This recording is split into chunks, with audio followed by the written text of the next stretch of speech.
Hello, John Perry here. Welcome to the third episode in this mini-series on the Ark Encounter. Last time we took a look at Archaeopteryx, a fascinating genus of bird-like reptiles, or reptile-like birds, depending on how you look at them, that were extremely important in the history of science because of their extraordinary preservation, the obvious link they represented between birds and dinosaurs, and for their crystal-clear confirmation that bird wings are in fact modified arms and claws. Today, we will continue to explore these wonderful fossils by looking at what Ken Ham has written about them and posted at the Ark Encounter.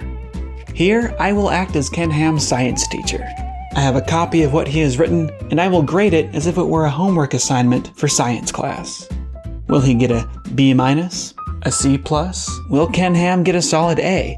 Continue watching to find out.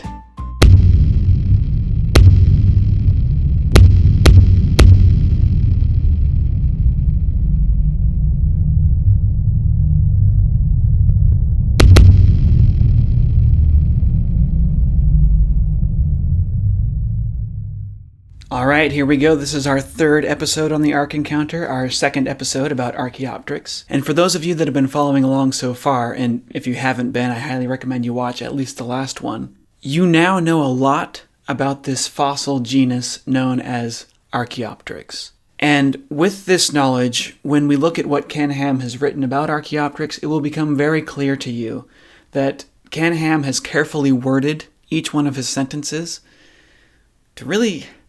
There's no way to get around it. He is deliberately misleading his own audience. And for those of you that have been, longtime fans and supporters of Ken Ham's work, maybe even given money to his ministry, this is going to be a very disturbing revelation. I want to point out here that in this video series, I am not critiquing Christianity in general. I am not critiquing the life and ministry of Jesus Christ. Here we are just critiquing the ministry and the tactics of Ken Ham. As mentioned earlier, I am not religious. I was raised Mormon, but it's probably been 10 years ago that I left the faith of my childhood. But there is a website called BioLogos that you can go to, and it's a group of evangelical Christians that have found ways to accept the science of evolution while also maintaining their Christian faith. And if you go on that website, you can read about how those people are doing it, and you might have some ideas for you to adopt into your own kind of worldview as well. So I highly recommend that if you happen to be a Christian and you're finding some of the stuff you're learning here to be, troubling. I'd like to start out by just looking at the, artistic rendition of Archaeopteryx at the Ark Encounter. As mentioned before, the artists that were involved in the production of the Ark Encounter really did a great job on almost all of the displays. When I first saw Archaeopteryx, I thought he was a little bit goofy looking. He kind of has this, big bird look to him. But the more that I look at these photos, it's kind of growing on me. I like it. They've chosen to give Archaeopteryx lips, which cover up his teeth.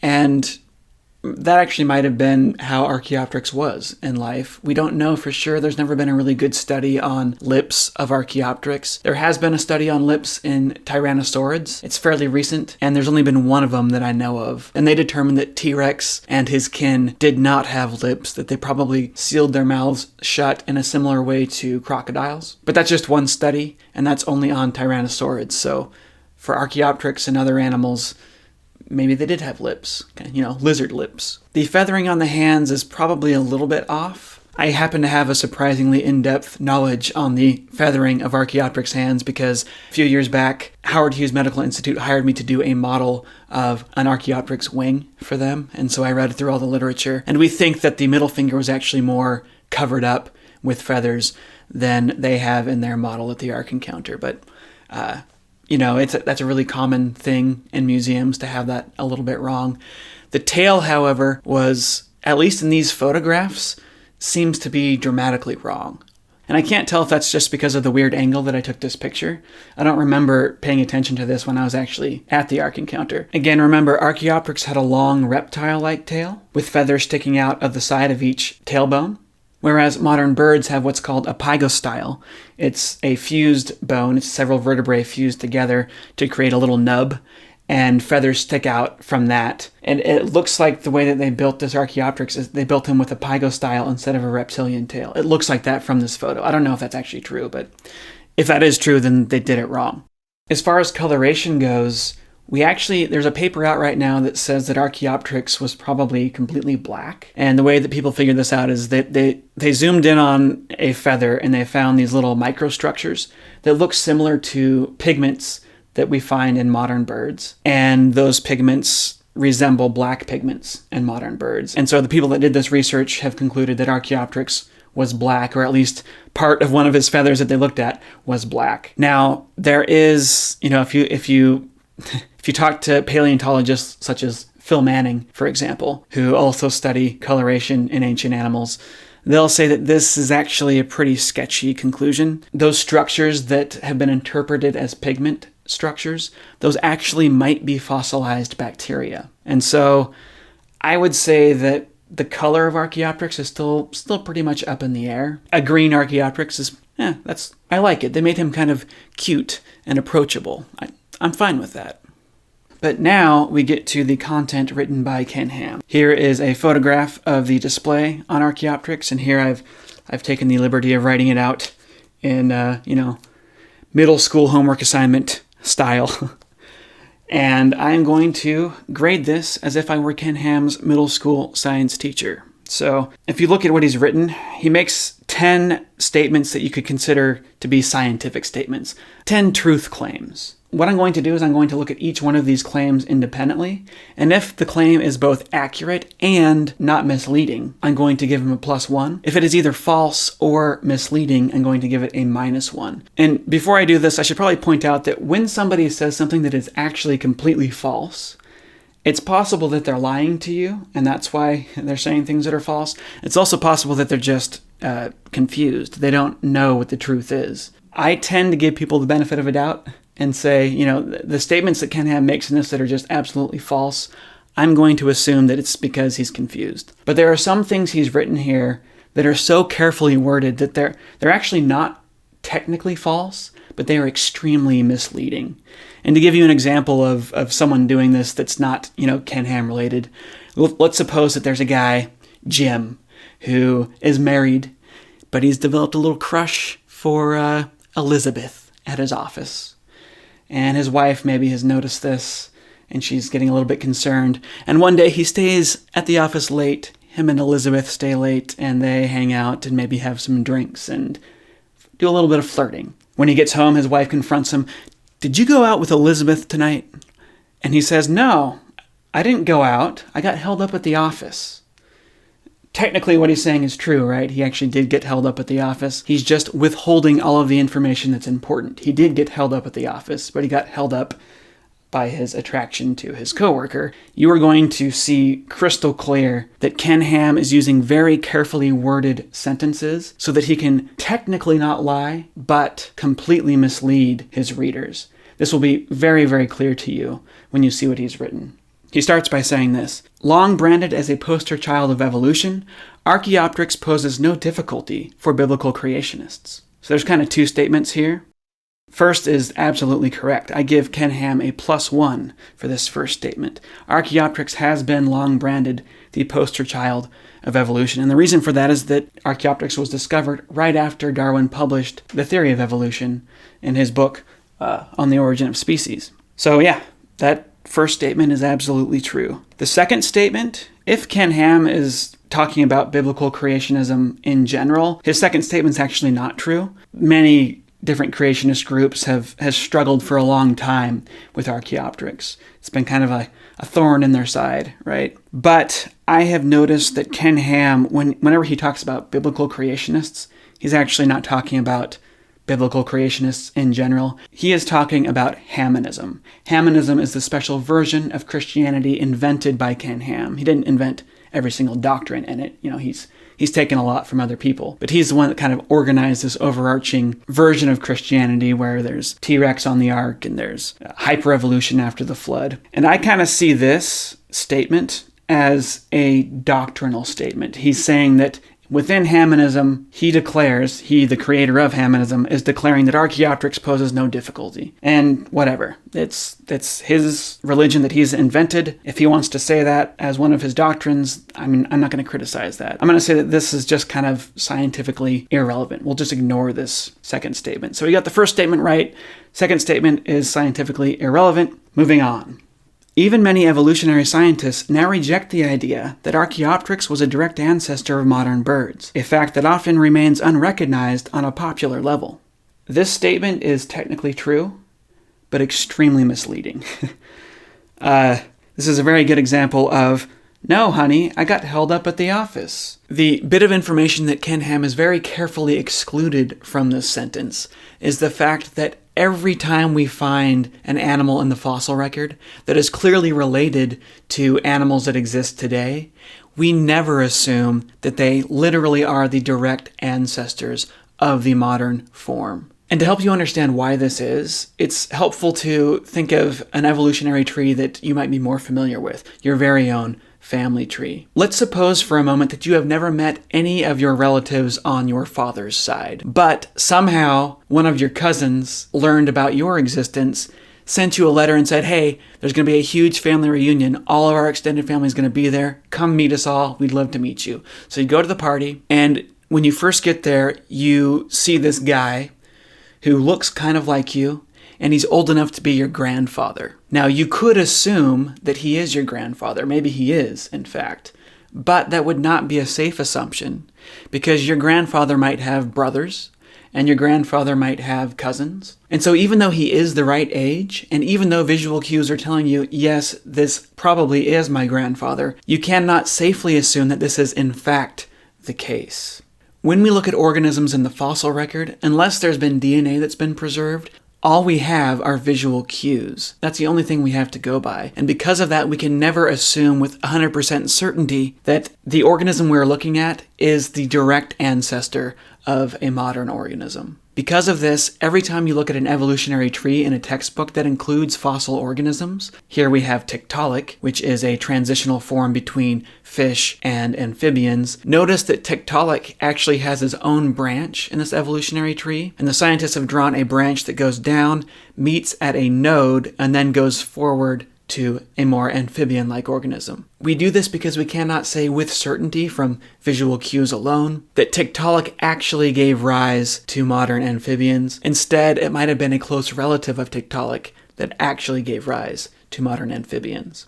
Scientists do not now suddenly doubt that Archaeopteryx is a transitional form. Archaeopteryx is a transitional form between reptiles and birds. On the second part of Ken Ham's statement, though, I'm going to give him a +1. It is true that a lot of people don't understand how it is that biologists make evolutionary trees. One of the reasons for this is that so many people in our community reject the theory of evolution and get really angry when teachers try to teach it in the classroom. I was just in South Carolina last week. I was going on tour to middle schools and high schools teaching evolution. And one of the middle schools that I went to, before I got there, the teacher was required to send a letter home to the parents warning them that they were going to be learning about evolution the next day in school and telling parents that it was okay to have their kids skip class. Evolution here in America is treated as if it were some sort of a disease. This is why people do not understand how evolution works. It's not because teachers are bad at teaching. It's not because scientists are trying to hide the truth from the public. It's because parents are freaking out about evolution, and they're freaking out about it because people like Ken Ham are telling people that evolution is wrong and is a conspiracy, and so on and so forth. So yes, Ken Ham, I'm going to give you +1 for that. People do not understand how evolution works. Moving on, there is a deep lack of consensus among evolutionists regarding the origin of modern birds. This statement is simply false. We have known since the time of Darwin that birds evolved from reptiles. Now, during Darwin's time, we didn't know exactly which type of reptile birds evolved from. Early on, the evidence suggested that birds may have evolved from a group of reptiles called archosauromorphs. This is a group that existed slightly before the dinosaurs, and actually the dinosaurs evolved from them. Others believe that the evidence was stronger that birds evolved from dinosaurs, from theropod dinosaurs. Now, if you look at a modern textbook, anything written after the late 90s or so. This here is called The Tangled Bank. It's a really good one. I highly recommend it. If you look at any recent textbook, you will find that this problem has been solved. Here the author writes, which reptile ancestor did birds evolve from? For a century, those questions remained very much open. But over the past 40 years, thanks to new fossil discoveries and careful comparisons of fossils and living birds, a consensus has emerged. Birds, paleontologists now agree, are dinosaurs. There are right now two guys that are still looking into the older archosauromorph origin of birds. Those would be Alan Fiducia and John Rubin. John Rubin happens to live a few blocks away from me, just at a random coincidence. And I actually had coffee with him. This has been a few years ago now. And it was really funny. I was asking him about this, because creationists quote him all the time and say, look, scientists have no clue where birds came from. And John Rubin told me, he said, you make videos, lots of creationists watch your videos, make sure to tell them to stop using my work to support their garbage. He was very upset. But he said, yes, the consensus is that birds definitely evolved from dinosaurs. That is the consensus. But he feels like it's his responsibility as a scientist to double-check that consensus, to triple-check that consensus. When Ken Ham says that there is a deep lack of consensus among evolutionists regarding the origin of birds, that is simply false. Next, he says that new fossil specimens, as well as the way in which some researchers now define birds as avian dinosaurs, have sparked disagreement on how to classify Archaeopteryx. This, again, is another perfect example of a half-truth.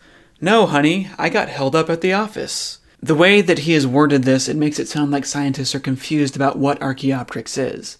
They have no clue how to classify them. They're all arguing with each other about this. What's actually happened is that in the late 90s, we began finding a whole bunch of new feathered dinosaurs. We found these really cool critters like Archaeopteryx, which this guy has a special place in my heart. I actually got to draw a recreation of him for the Howard Hughes Medical Institute, and they also let me use that in my Stated Clearly animations. Really love this guy, a little fuzzy dinosaur. And we found really cool things like Archaeopteryx. This thing existed long before Archaeopteryx. It had fuzz-like feathers all over its chest and had these big long display feathers on its tail. It did not have flight feathers. This thing represents what animals may have looked like before true flight had evolved. It might have had membranes between its arms and its body. It might have been able to glide a little bit, but we're not totally sure on that. And because we've been finding so many fossils that are closely related to Archaeopteryx, scientists have done a lot of debate about which ones are most closely related to other fossils. So there has been some debate and some moving around within these new little clades that we've been able to discover. But this has nothing to do with the overall position of Archaeopteryx being a transition between reptiles and birds. Archaeopteryx is definitely a transition between reptiles and birds. -1 for that misleading sentence. Moving on, regardless of how people classify Archaeopteryx, only animals within a created kind are related. Here Ken Ham is making a statement that is simply not backed up by any factual evidence. Young Earth creationists have invented a classification system for animals called kinds, and they claim that one kind cannot evolve into another kind. This claim has nothing to back it up. Creationist and intelligent design advocate Michael Behe once wrote a book called The Edge of Evolution, where he tried to explore this idea that things can evolve a little bit, but there's a wall that they run into. Well, he hasn't been able to find what that wall is, and no one has been able to find what that wall is. And in fact, creatures like Archaeopteryx show us that there is no wall. -1 for that. Then he goes on to say, kinds never change into other kinds. Again, -1 for that. Continuing on, Archaeopteryx was neither a missing link nor a hodgepodge of different animal traits. Now, I kind of agree with him. I wouldn't use the term missing link to describe Archaeopteryx. I don't like that word link because it sort of implies direct ancestry. It implies that we know, there's a chain and that he was a missing link in that chain and then we found him. I shouldn't say him when I'm talking about Archaeopteryx. Archaeopteryx is an entire genus of animals, not just one male individual, but you get what I'm saying here. So the term that I use instead of missing link is I use the term transitional fossil. But Archaeopteryx is definitely a transitional fossil, and missing link is sort of synonymous with that word. So I'm going to have to give him -1 on this first statement. His second statement, where he says that Archaeopteryx is not a hodgepodge of different animal traits, I can get behind that. He's not a hodgepodge of just like random animals. He's a mixture of reptiles and birds, more specifically dinosaurs and birds. So I'll give him a +1 for that. And finally, Kenham ends by saying, rather, this creature was a complete, fully functioning, and fascinating bird. I'm actually okay with this statement, but I recommend adding the word transitional before bird. So he's a fascinating transitional bird. And the reason that I would add that is because it is actually inaccurate to say that Archaeopteryx was a complete bird. He was actually missing a lot of modern bird parts. Archaeopteryx did not have a beak. Archaeopteryx did not have the large keel on his chest bone that modern birds have. Archaeopteryx did not have a pygostyle. Instead, he had a long reptilian tail. So he wasn't really a complete bird, but he definitely was a fully functioning animal. Of course he was. If he wasn't a fully functioning animal, he would not have survived to adulthood. So after adding transitional in there, I will give him a +1 for his final statement there. So if we add up Kenham's score here, let's see, that's 1, 2, 3, 4 statements that he made that were correct. That's with me being extra charitable on that last statement. Here Kenham only got 40%. That is an F. He got an F on his middle school science project here. But 40%, that's kind of a high F, so I'm going to go ahead and be nice, and I'm going to give him an F+. There you have it, Mr. Kenham. This is your final grade. If you'd like, I can mail this to you. You can hang it up on your refrigerator. So long for now. Stay curious.